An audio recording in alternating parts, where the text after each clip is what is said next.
Alors, Alonso. Pour moi, c'est le favori du baquet Aston Martin. Même si, bon, à mon avis, Mick Schumacher est bien placé aussi. Alors, après, on verra. Donc pour lui, évidemment, qui n'a pas re-signé avec Alpine encore, tout est ouvert pour 2023. Alonso affirme toujours qu'il entamera des discussions sur son avenir pendant la pause estivale. Il n'a pas exclu un éventuel départ du constructeur français. Dès le début de la pause estivale, ce sera le point dont j'ai besoin pour m'asseoir et conclure quelque chose. Et la pause estivale commence lundi. Seb laisse un baquet vide.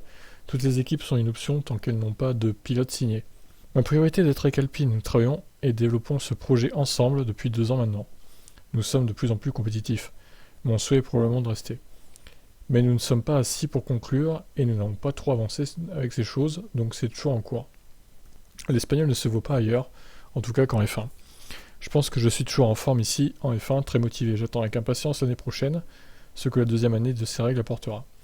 Nous roulons à Las Vegas, nous irons peut-être en Afrique du Sud. Toutes ces choses sont très attirantes.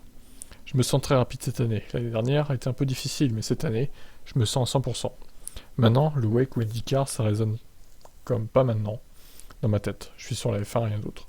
Donc il a continué l'interview dans un autre article. Comme je l'ai dit, j'aimerais rester avec Alpine. Je serai en vacances. Les patrons Laurent Rossi et Otmar Szafnauer seront également en vacances. Nous devons donc organiser des appels vidéo ou autres. Mais quand 2 parties veulent s'entendre sur quelque chose, ça prend 10 minutes. Lorsque 2 parties se battent pour s'entendre sur quelque chose, peut-être que l'une des parties n'est pas contente.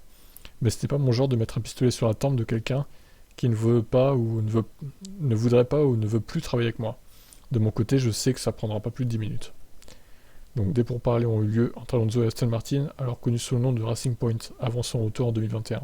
Nous avons parlé en 2020, quand ils étaient très compétitifs. Évidemment, ils étaient sur le podium et ils ont même gagné une course. Mais ça s'est pas bien passé, et je suis revenu avec Alpine. Je suis content de là où je suis. Alonso pense que sa meilleure chance d'avoir une voiture gagnante est d'aider l'une des équipes en dehors des 3 premières à en développer une. Avec cet ensemble de règlements, il semble que Ferrari, Red Bull et Mercedes soient les seules équipes capables de gagner des courses. Ouais, encore Mercedes, pour l'instant, c'est compliqué. Donc si vous avez une opportunité en 2023 dans ces 3 équipes, vous devez essayer d'unir vos forces. Mais il n'y a pas d'opportunité, donc il faut faire confiance à d'autres projets, peut-être qu'ils seront compétitifs l'année prochaine. Tout le monde apprend beaucoup cette année. 2023 sera meilleur pour tout le monde. De quoi changer l'ordre? Tout n'est qu'espoir à ce stade. C'est sûr. Et rien ne garantit qu'Aston Martin serait meilleur en 2023 qu'Alpine, par exemple. Donc c'est un vrai pari, là, encore une fois, et on sait que Alonso n'a pas fait forcément des bons choix de carrière. Voilà.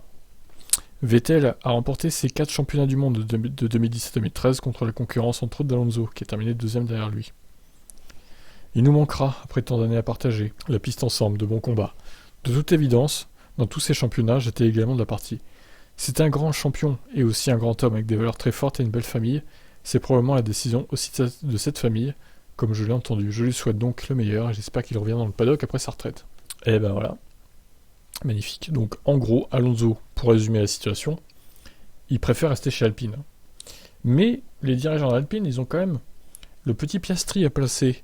Donc il faut qu'il soit le prête à Williams, soit Aston Martin. Bon, honnêtement, Piastri chez Aston Martin, j'ai quelques doutes. Ça ne le fera pas, je pense. Ou alors, s'il peut pas aller chez Williams, il le met directement chez Alpine. Mais alors du coup, on se retrouve avec 3 pilotes pour 2 baquets. Et Alonso, c'est le seul qui n'a pas de contrat pour l'année prochaine. Donc il se retrouverait poussé vers la sortie. Et Alpine, ça les arrangerait d'un côté, puisque Alonso, il coûte cher. Et Papa Stroll, je pense qu'il serait plus en mesure de payer Alonso plus grassement qu'Alpine. Donc c'est un peu compliqué tout ça, mais en même temps, Alonso il a quand même en fin de carrière aussi. Est-ce que Aston Martin veut tenter le pari d'un pilote vieillissant qui est encore de beau reste, je dis pas le contraire, il est très bon encore. Sauf que dans 2-3 ans, pas sûr qu'ils soient encore là. Il y a beaucoup de paramètres à prendre en compte et le choix d'Aston Martin ne va pas être simple, je pense. Donc on y verra sûrement plus clair dans les prochaines semaines. Je vous tiendrai au courant évidemment de l'avancée des discussions. Ciao.